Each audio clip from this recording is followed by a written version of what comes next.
یہ میں بارہا مرتبہ پہلے بھی کہہ چکا ہوں کہ پہلی مرتبہ کوشش کریں اپنے والدین کا صرف وزٹ ویزا اپلائی کریں، ان کو سیٹلمنٹ کے جھنجھٹوں میں نہ ڈالیں کیونکہ اس کی ریشو انتہائی کم ہے۔ پہلے وزٹ ویزا اپلائی کریں، وزٹ ویزے پہ ان کو بنوائیں، ان کی پترون اپنے ساتھ کروا لیں، اس کے بعد آگے جو میں نے پہلے ویڈیو میں ڈیٹیل کے ساتھ بتایا، اگر اس میں دوبارہ ریپیٹ کروں گا تو باقی ٹاپکس پہ کام کم بچے گا ٹائم، تو اس وجہ سے جو اوور آل میرا بتانے کا مقصد ہے کہ اس کو تھرو پراپر چینل سوچ سمجھ کے تمام پروسیس کو لیں، اور جو 3 بڑی ریزنز اس وقت لگ رہی ہیں ان سے آپ نے گھبرانا نہیں ہے، بلکہ اس کو بارہا مرتبہ جو ہے آپ نے اپلائی کرنا ہے، تبھی والدین کا ویزا لگ سکے گا۔ اب دوستوں بات کرتے ہیں کہ اگر آپ نے اپنی پاکستان کی نیشنلٹی کو کینسل کروا دیا ہے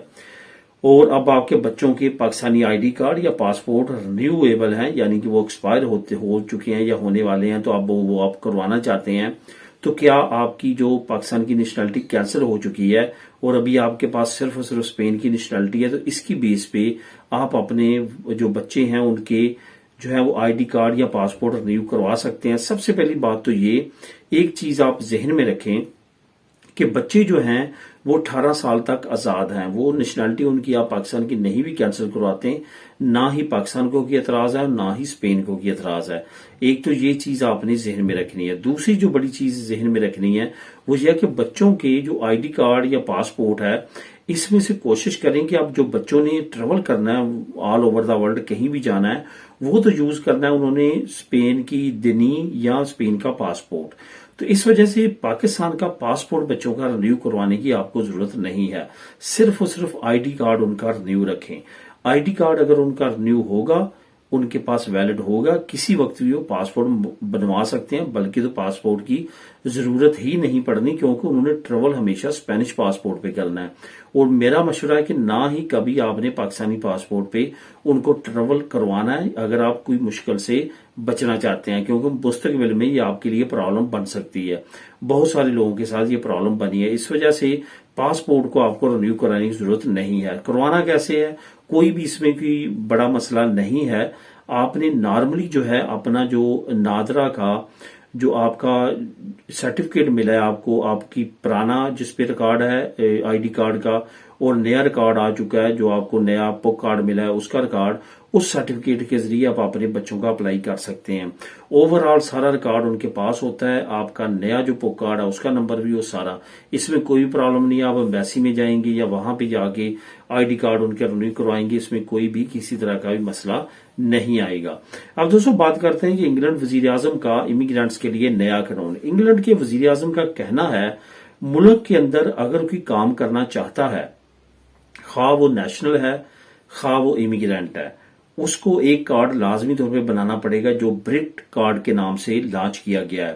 یہ کارڈ جو ہے اس کارڈ کے بغیر نہ تو اب آپ کو کام ملے گا، اس کارڈ کے بغیر نہ تو آپ کو کوئی پراپرٹی رینٹ پہ ملے گی، اس کارڈ کے بغیر نہ آپ ٹریول کر سکیں گے، اس کارڈ کے بغیر نہ ہی آپ کی بزنس کر سکیں گے یو کے میں۔ یہ جو نیا کارڈ ہے یہ خاص طور پہ امیگرینٹس کو مد نظر رکھتے ہوئے آن لائن ریکارڈ کے طور پہ اس کارڈ کو لانچ کر دیا گیا ہے۔ یہ کارڈ آپ کا لائیو سٹیٹس دکھائے گا لینڈ لارڈز کو، امپلائرز کو، ایئرپورٹس پہ، اور کہیں بھی آپ کو پولیس چیک کرتی ہے یا امیگریشن ادارے چیک کرتے ہیں، یہ کارڈ آپ کا بیسک کارڈ ہوگا اب یو کے میں۔ اس کارڈ کو لانچ کر دیا گیا ہے اور اس کارڈ کے بارے میں مزید ڈیٹیل جو ہے وہ وزیر اعظم نے جاری کر دی ہے، جس کا لنک نیچے آپ کو لنک نمبر 1 پہ مل جائے گا،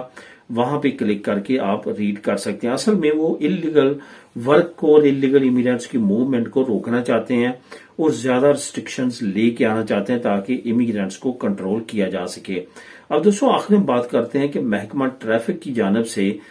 نئے سگنل اسپین میں لانچ کر دیے گئے ہیں۔ یہ نئے سگنل جیسے کہ آپ کو پتا ہے کہ تھیوری کی میں نے آپ لوگوں کے ساتھ نیوز شیئر کی تھی، اس کا لنک بھی شیئر کیا تھا، اسی طرح سے یہ بھی نیوز لے کے آیا ہوں اور اس کا لنک بھی لنک نمبر 2 میں آپ کو کلک کرنے سے مل جائے گا۔ یہ کوئی نئے سگنل ہیں جن کو آپ نے لازمی طور پہ پریپیئر کرنا ہے۔ اگر آپ کے پاس ابھی تک ڈرائیور لائسنس نہیں ہے اسپین کا اور آپ حاصل کرنا چاہتے ہیں تو یہ جو نئے سگنل لانچ کیے گئے ہیں، جاری کیے گئے ہیں، ان کو لازمی طور پہ آپ نے جو ہے وہ پڑھنا ہے، غور سے پڑھنا ہے، کیونکہ ان میں سے بہت سارے اب نئے ایگزامز میں آئیں گے۔ یہ جو سگنلز ہیں ان کی لسٹ نیچے موجود ہے جن کو آپ کلک کر کے تمام سگنلز کو باری باری وہاں پہ ریڈ کر سکتے ہیں اور ان کی پریپریشن کر سکتے ہیں تاکہ آنے والے ایگزام میں اگر وہ آتے ہیں تو آپ کو آلریڈی ان کے بارے میں معلوم ہو۔ تو دوستو یہ تھی آج کی اہم نیوز اور انفارمیشن۔ ملیں گے نیکسٹ ویڈیو میں نئی اپڈیٹس کے ساتھ. اللہ حافظ.